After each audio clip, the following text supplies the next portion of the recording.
What's shaking, cats and kittens? I'm Rob Lee from Getting to the Truth in This Art. And this podcast is brought to you by our presenting sponsor, Bazaar. Bazaar is a gift shop for those seeking the strange and unusual. Got morbid curiosity? Got an interest in natural history? Bazaar's got you covered. Bazaar specializes in antique medical equipment, jewelry, prints, funerary antiques, and many other morbid gifts. The inventory is ever-changing. I'm wearing a great death's head moth pin, and I'm enjoying this hand-poured candle called Overgrown Cemetery. It's great. It has the studio smelling awesome. Head on over to 3534 Chestnut Avenue in Baltimore, it's in that Hamden neighborhood, and see what they got to offer at Bazaar. Tell them Rob Lee sent you.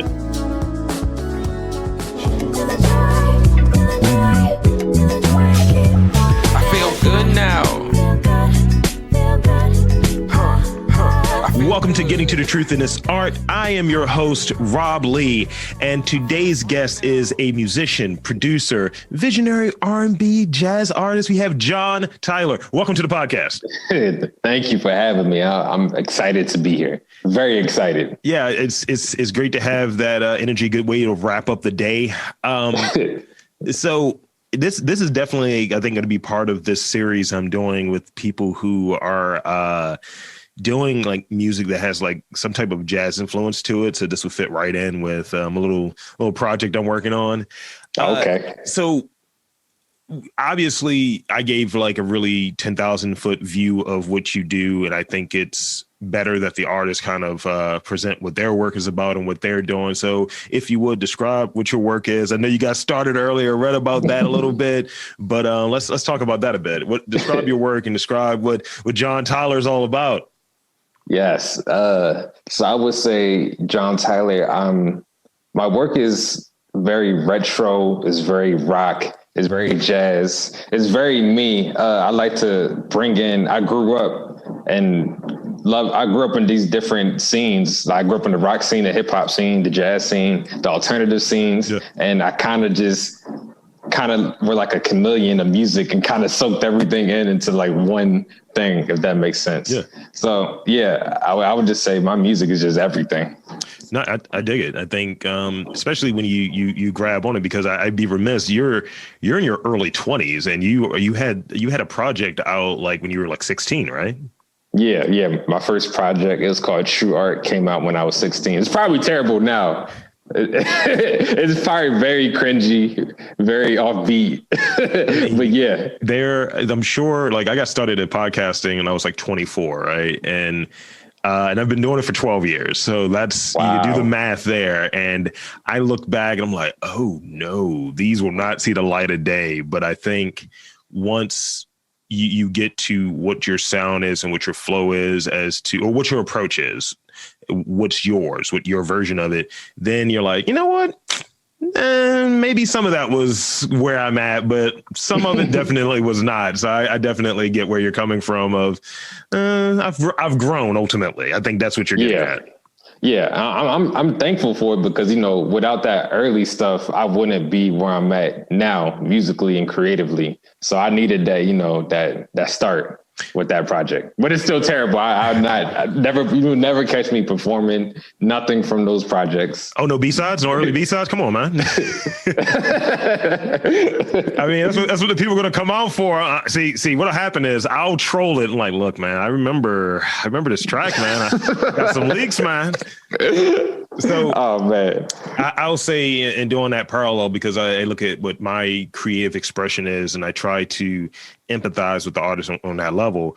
And, I always kind of dabble with just certain creative things, whether it be painting, whether it be writing, still dabbling with acting a little bit, and doing stand-up, all types of goofy things, right? But I'm a podcaster first, and I choose that as my main artistic expression. What drew you to music versus other artistic expressions? Well, I actually started off as a screenplay writer. Okay. So the first project, True Art, that we talked about, originally was a play that I wrote. And the album really was just the musical for the play, if that makes sense. Yeah. Yeah. So yeah, I've really been into writing and directing. But in terms of music being my number one now, I always went to music when I was very vulnerable, when I was very happy. No matter all my different emotions, I always caught myself making music or listening to music. And yeah, that's just kind of how it became a number one. It all started really from Guitar Hero 3. I dig it. I remember when it came out, I was in fourth grade. It made me both happy and sad because the whole neighborhood used to play. I was the worst one. Oh, no. And I used to my mom bought me an Xbox. I was playing that every day for a year. Now, damn it. Yeah, I could play any song with Guitar Hero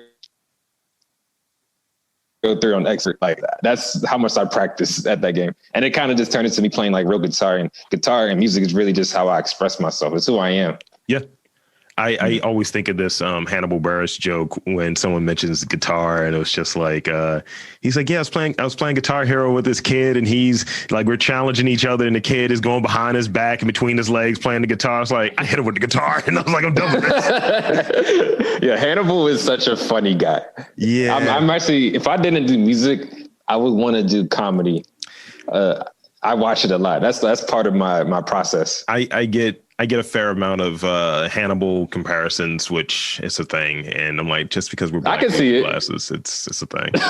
I can see it. So you touched right there a second ago on that process. So what else is inclusive of your process as a writer or practice, things like that? What else is inclusive of your process? Getting out the house. Really, because I know from when the pandemic happened, from March all the way up to like November, I was not making any music because I was not leaving the house. And then I got a bike. I was biking every day, pretty much enjoying. I love going in the mornings and the sunset comes up and birds and stuff. And it really inspired a lot of chord progressions, a lot of lyric ideas. Like on my new project I'm working on, I have a song called Baby Bird. And it was just inspired off seeing like birds just in the trees in the morning. So yeah, really getting out the house, talking to people, talking with like my little cousin who has a completely different perspective of life. Yeah, he can help inspire a song. Or talking to my grandma who lived like, she's been here since, oh wait, I was about to give her her age. She would have been mad. She been here. All right, she's been here when Baltimore was known as a music city. Like when the pandemic first happened and she came to live with me, and she wanted to go down Pennsylvania Avenue. I was like, huh? And she was like, yeah, that's where we all used to be at when the last time I was here, and I took it. And she just like started. That's to tell you how old she is. But yeah, just talking with her, she has so much wisdom, and just people in all these learning different perspectives help inspire a lot of my songwriting and my sound, and a lot of collaboration. Because again with that, like. Talking with another musician, he might hear something completely different from what I'm hearing over like a simple chord. So a lot of just people in general inspire my art. So what are your thoughts around the notion that being around other people who are creative, not necessarily in your same discipline or even in your same like medium, right, is that important to growing as a creative or as an artist? So if you're around, like, you may be a musician, right? But if you're hanging around like painters or you're hanging around like chefs, do you feel that you're getting something from them to help you grow what you're doing? Yeah, 100%. All of my friends are artists in different art forms. Like my friend Twitzy, who does visual art, and my friend Juba, who does videography and directing. They help inspire me to what I'm doing, because it's two completely different worlds, but at the same time, we're all in the same world. Yeah. And seeing them do their art and seeing them be creative will always, no matter like what the scenario where we might be, just seeing them do their thing always makes me want to make my art and just be around them, and we just kind of be creative together. Even if we're not like collaborating on one singular piece. But yeah, 100%. Like, I don't know any chefs, because you mentioned chefs. That would be tough. I said, no, yeah, I do. Shout out Toyo Mancy. Yeah. I'm a bit of a cosmopolitan dude or what have you. And it's kind of one of those things where you're around people and I think if someone ever says like, no, I don't do that. I'm not around anyone that's creative. Everything is siloed. I stay in this vacuum of my own creativity. Then it's only short sighted. You're kind of making the stuff only for yourself. And you know, that has its merits to it as well. But that's how I feel like artists get kind of stuck. Like artists who make the same album every year is because they kind of they don't really explore. And there's no fun in that. I feel like life is way more than just your little box.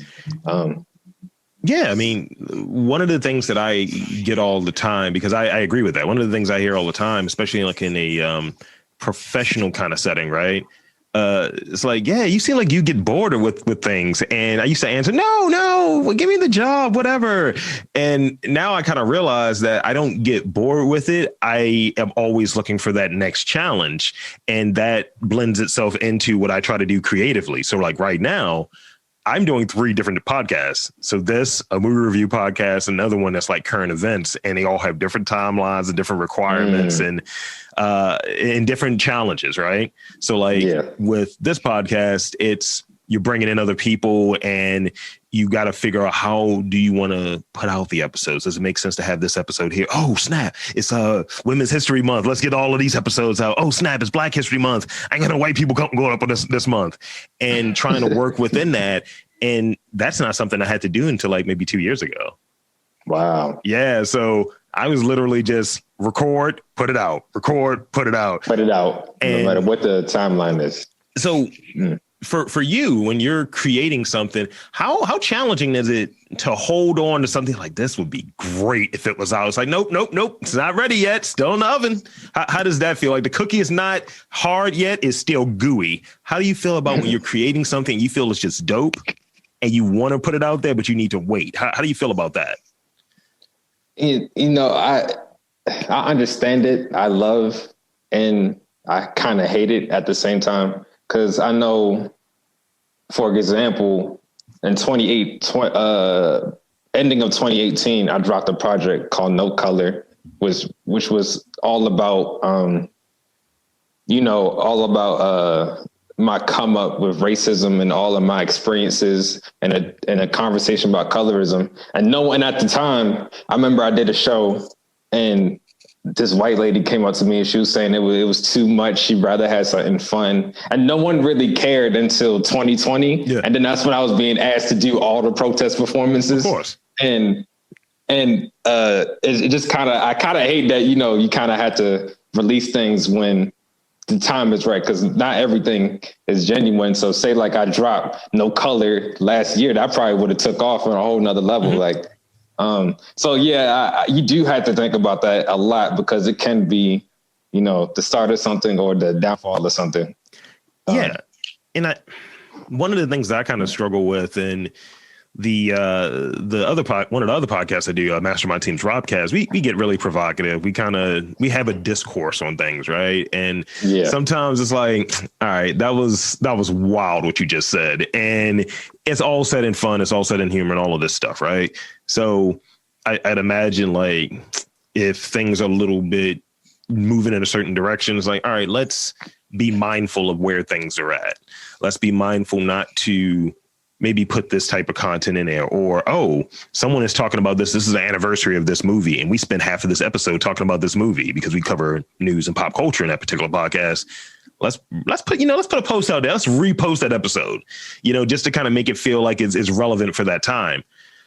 So you touched on some of the themes, right? What are other prominent themes in your music or what have you that kind of stick out? Because I would imagine it, as you've grown in this period of time, you know, is a few years. It's not a long time, but you've grown, and maybe certain things you're like, all right, I think I've touched on that enough, or I think this is my angle on that particular subject. What are the themes that you think are paramount in your work at this point?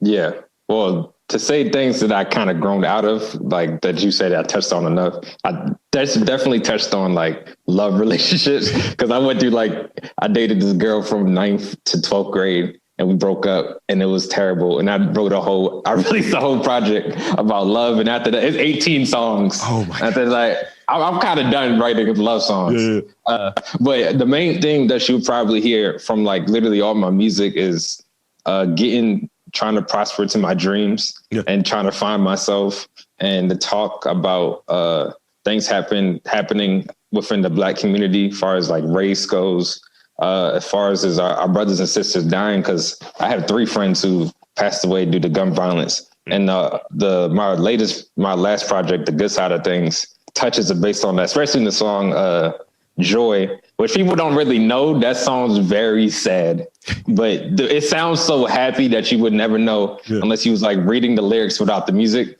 But yeah, I would say those are the main things: following my dreams and things that happen within our community. That's good. That's good. Yeah. So you touched on the artistic style. Are there any like artistic movements in the broadest way possible? And in the broadest way possible, are there any artistic movements or artists that you feel like they've influenced you? Oh yeah, a lot. I could run the list. Janelle Monáe, everything she's doing for women's rights, everything she's doing for Black people, everything she's doing for paving the way for people like myself, because we kind of have similar sounds. Pharrell, definitely the whole Odd Future movement. Even though looking back on the lyrics, I'm like, wow, I cannot believe I was singing this. That's a bit rough. It's very cringy. It's very rough, very rough. But middle school me, that was the thing back then. But they not only disregarding what they were saying, but the whole movement was just being yourself and not trying to follow in these boxes they try to put us, especially being Black. Because I know me coming up here, like I was different. Yeah. Like I was into rock music. I skateboarded, which at the time that just wasn't what most Blacks were doing in the city at that time. So yeah, they influenced me a lot because they allowed me to be like, you know what? I'm not going to be like you, because I remember I spent $200 on some J's and oh my gosh, I regret it to this day. And it was cool for the first day. After that, no one cared. And I realized I made a big mistake trying to fit in. So it's like, I'm ruined financially. Yeah, pretty much spent all my birthday money on that. That's one of those challenges. Like, I think that when we start looking at identity, and I always preface it, I'm not the most qualified person to speak on it. However, I will say oftentimes people don't think I'm from Baltimore because I don't have a certain aesthetic or a certain sound or whatever. And it's like, I've always lived here. I'm from East Baltimore. Or, like it's just different things, or you don't fit into certain buckets. And I rather not have I'd rather empty the bucket and break it. That's kind of where I'm at, Yeah, I'm with you on that. And people don't see it. So this is where it's going to start getting some of the weirder questions. Oh, okay. And then some of the Baltimore questions. So are you a shower singer? And if you are, what's a song that you're like, look, I'm performing. I'm giving it up. I'm hitting this Luther right now. I'm hitting whatever the genre might be. Or you're a shower singer. What you got? Yeah, 100%.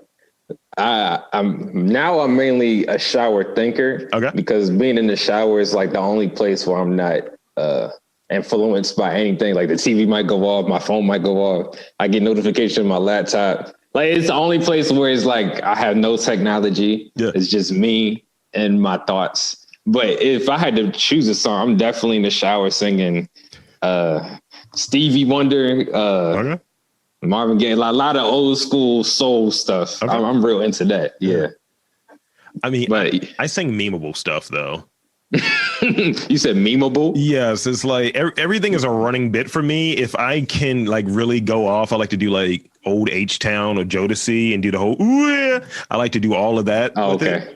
That's not where I thought you was going. I thought you were going to say like something like the Drake and Josh theme song. Oh, no. Memeable. I mean, I'll do like, I'll play like in my head and then I'll sing like Knockin' Boots by H-Town. Yeah. It's very that's like banger, 1993. That's a banger though. Yeah, it is. It is. Yeah. So creatively, what do you feel that Baltimore excels in? And what is an area that you feel that Baltimore needs to put some work towards? So I think now in 2021, we are very excelling in being a community as a whole, no matter like what genre of art you are, and no matter what part you are. Cause before it was like a whole, I'm from West, I'm from East, I don't rock with you type of thing. And now it's like West, East, South, everyone, no matter what part you come from, we're now coming together as a unit and really doing things together. And I think because of that, I think we're finally going to be put on the map as an art city, as we're finally going to like destroy all the reputations we have. But yeah, I think coming together, we are just excelling in that. There's so many things now that, we as Black artists are doing to really help our own community and things. What was the second question? What do you think we don't do well at ultimately? What do you want to see more of? Something we don't do well. Well, I know before, because resources usually comes up as there's not enough resources out there for artists and things like that. That's usually a thing that comes up. Yeah, 100%. Because I know there definitely needs to be more opportunities for us to perform and showcase our art. Because I know I do the Love Groove Music Festival thing, and all of that is funded out my pocket. And my pockets are screaming right now. They're saying you need to stop. So yeah, we definitely need way more investors to really invest in the art. And I think it's going to happen like this year. Like people are really starting to realize that. But yeah, the conversation definitely has been started on that. Yeah. I think that's less legit or what have you. I didn't want to put words in your mouth, but I was just thinking like that's a common theme where, it's just either it's exposure, it's support, either substantive, like financially, or in a true way of people that can really get you over, who's like an influencer or something like that. Hey, put me over, put me on, show people what I do. And sometimes it's a duality, right? Where you get that support within the community of other artists, but then the people who are the consumers at times, or the people who could make a real change in getting your work out there to a broad audience, they may miss it. They may not be as interested as other people who are in your kind of similar spot. You know what I mean? That are creating or putting stuff out there are. Yeah. So that's the thing that I think people just need to really open their eyes and be equitable in how they distribute, whether it be those resources or that support. Yeah, I think another thing also kind of follow up what you said is knowledge. A lot of us are lacking basic knowledge of how to be a freelance artist. And this is actually something I'm working with the state with that we're going to be doing within June. Because, a lot of us don't really know how to write a basic email, how to network, how to negotiate, how to price your work. So we are lacking a lot of knowledge. And I think that's something. Yeah, and people who do tend to, there's plenty of people who have made it, to be like, I know Megan Thee Stallion's head band leader is from here. He went to BSA. I don't remember his name off the top of my head. Mm-hmm. And there's plenty of people who have done well for themselves and they kind of just leave and don't come back. And that's kind of the difference between us and like these other cities like Atlanta and like New York City, because the people who come from there, they always come back. You see them back in the community, telling them what to do, telling them mistakes they made. We need more people like that to help us. Yeah. And I think the people that when they're here, it's like, what are you doing here? Because I feel like at times, how high can you really grow, and to what level can you grow as being an artist here and like staying here? And some people feel like they need to make that jump because, previously said like that lack of that support. It's like this cage, cage is probably not the best term, but this environment is only so big. Yeah. So if I want to get more exposure, I need to be a little more regionally open and maybe go to a Philadelphia, maybe go to New York, maybe go down to DC. And that shouldn't be the case. You should be able to just grow and then blow up here and then get that true long-term support, not this cloudy kind of thing of, people are looking out for like 3 weeks. Yeah, this is great. Because it's not sustainable. It's definitely not. So I got two more questions. So I'm getting a vibe. I don't know if I'm right, but I'm getting a vibe. What do you enjoy what do you enjoy doing when you're not working? And by working, I mean on your creative pursuits, so maybe school or your day job, what have you. What are you doing as I need to relax, I need to vibe out? What are you doing? I'm trying to relax now. I think I'm doing, something I do kind of often. I just got into spas and pedicures and manicures and stuff. Wow. Because okay. it was 10 years ago. I've been looked at crazy where I come from. So, and I just getting into it. It's actually relaxed. I'm not even gonna lie. I'm saying on this podcast. I'm here for it. Biking is another way I clear my mind. Like I was talking about earlier, like going in the morning and just seeing like life and the fresh air, like no music, nothing, just me and just natural nature and just like walking and just talking to random people on the street. Like if you ever catch me on the street, you usually see me with a guitar, and that always starts a conversation with a random person I don't know, which turns into something completely else. So yeah, the way I relax is just, I know a lot of people hate people, but I kind of love people. And so just talking to people, biking, spas, and, getting my stuff looking nice. Wow. I'm here for it. Yeah. I'm here for it. I was expecting watch anime and then eat ramen. That's what I was waiting for, and I didn't get it. So I'm not that big on anime like I used to, because when I started in middle school, I was getting clowned for watching anime, so I just stopped. I do like I'm about to finish Yu Yu Hakusho. I'm like, that's fine. Yeah, I'm on the last 2 episodes of that. I picked it by random because there was nothing else to watch, and I ended up loving it. Yeah. Yeah, I mean, I still watch it. I still am, I enjoy I enjoy a lot of Japanese stuff, whether it be Japanese wrestling, anime, sushi, the whole like gamut. And I think I took a trip because one of the things that I've been lacking creatively, I think, is I haven't been able to go travel or what have you. And that's one of the things that I like to do that kind of gives me at least like I'm always looking at stuff. I'm always pensive observing and things like that, which helps me formulate my position on things. Yeah. So, if I'm doing a podcast and it's like, all right, I get some interesting perspective, might see some art, might see some weird stuff in a different city. It's like, look, this is all content that I'm not getting because I'm not traveling. Wow. And I want to say it was a couple years back. I went to LA for the first time, and I went out there for a wrestling show. I went out there because I enjoy watching wrestling, and I went out there for some Japanese wrestling. And it was this company, the New Japan Pro Wrestling. It was their first excursion as a company to the U.S. And they had been around 45 years at that point. So they were really just there. If you wanted to see them live, you had to go to Japan. And I was like, wow, this is crazy. And then I learned, I was like, oh, it's little Tokyo's out here too. This little part of like LA. And I was like, all right, I'm going there too.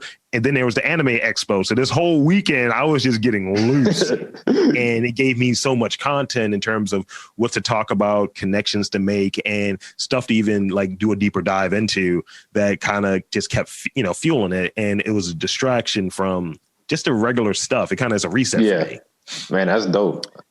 I definitely would love to experience something like that. Anime Expo was fire. I highly recommend it. It was at Staples Center. Wow. I only finished like 3 animes, and that's Naruto, of course, everyone see. I know every time I say Naruto, anime is like anime lovers like whatever. It's a forever show. Yeah, it's fine. Yeah. It's fine. It's not One Piece. One Piece is forever. Yeah, actually, I got into anime because of One Piece. I remember like in middle school, I used to stay up for Toonami on Adult Swim, after Adult Swim. As you would. And that would play, then One Punch Man, I think, would come on after that. And then it was Naruto. And then it was, I want to say, what's the show where the giants and they eat the people? Yeah, Attack on Titan. Yeah. Never got into that show. I never got it. Really? Everyone loves that show so much. And because I'm probably a Titan. I'm 6'4" and I'm bigger than your average person. And I think people think I'm going to eat them. So I never would have guessed you're 6'4". I feel like it's profile. I never would have guessed you were 6'4" looking at you through the camera. Yeah, people never think it. When they see me a lot, they're like, oh, you're Rob. I was like, yeah. Make sure you say nice things next time. I'm up there with you. I'm 6 feet. Yeah. So the last question that I have, actually, I have one more after that. I have one more question after that. No, actually, this is my last question. I'm looking at my questions again. So the last question that I have, and this is the tough one. People have run away from the show on this one. Really? Where do you get your crab cakes? I don't. Who has the best crab cake? I don't really eat crab cakes like that. That's everybody. Everybody. I'm going to retire the question. All right. How do you, what you do? What's in your chicken box? That's the backup question. It's usually hella chicken, fries, hot sauce, ketchup everywhere. Okay. Yeah. Okay. I just got to make sure. That's a valid. You know how you have to do that thing of, are you a robot? Are you Baltimore? If you don't say something like fried hard or salt, pepper, ketchup or hot sauce, if you throw out like mambo sauce or something, yeah, it's like, I'm gonna cut the episode. Yeah, like, this is it. I ain't posting this. Every now and again, someone throw out there like, I like crinkle cut fries. I was like, I don't even know what that is. It's Western fries. It's always Western fries. Oh, is that what they say for Western fries? No, the crinkle cuts are the like the wedges or what have you. Crinkle cut. The crinkle cut is not. That's not. I don't like that fry. It's a bad fry. Yeah, Western fries definitely all day, for sure. Yeah, Team Wedge. So where can they find you? Social media. Shamelessly plug anything that you got coming out. This is all right. Yeah, thank you for having me. You can follow me on Instagram, Twitter, Facebook at John Tyler Sounds. I have a new project and music coming soon. We have the next Love Groove Music Festival, which is going to be this summer. So if you're an artist and you rap, sing, if you play an instrument, if you do illustration, animation, photography, we're booking all artists from all art forms and giving you money. So definitely apply to that. Yep, definitely. Also doing a lot of collaboration with Baltimore artists too. So if you need any production, guitars and bass and stuff, so hit me up about that too. And yeah, this has been great. This was a great interview. I like all your questions. I'm sorry that I don't eat crab cakes or crabs. Like, I'm not a big fan of crabs. I never understood why people like it like that. I'm gonna be real. Oh no. That's all good. That's all good. Not everybody does it. Usually I'll hear people say, I'm allergic, and I'm bougie. I do not pick crabs. I don't eat. I get deshelled meat, and I just I smoke my. No, that's fine. That's because fine. I'm one of those dudes. You know, I get busy with it. I'm gonna ask my grandma that question because every time she come down here, she actually just left. She always gets hella crab cakes. So I'm gonna ask her where you get your crab cakes at. Okay, yeah, do that. Throw that out there. I'm gonna do my sign off real quick. So. For the talented John Tyler, I'm Rob Lee, saying that there's art, music, and just talented young people. You're younger, like what, 22, I just 21? Turned 21. See? And in and around Baltimore, you just got to look for them. Black, white, blue. Who are you? Black, white, blue. Who are you? You a blue man, you got all the power.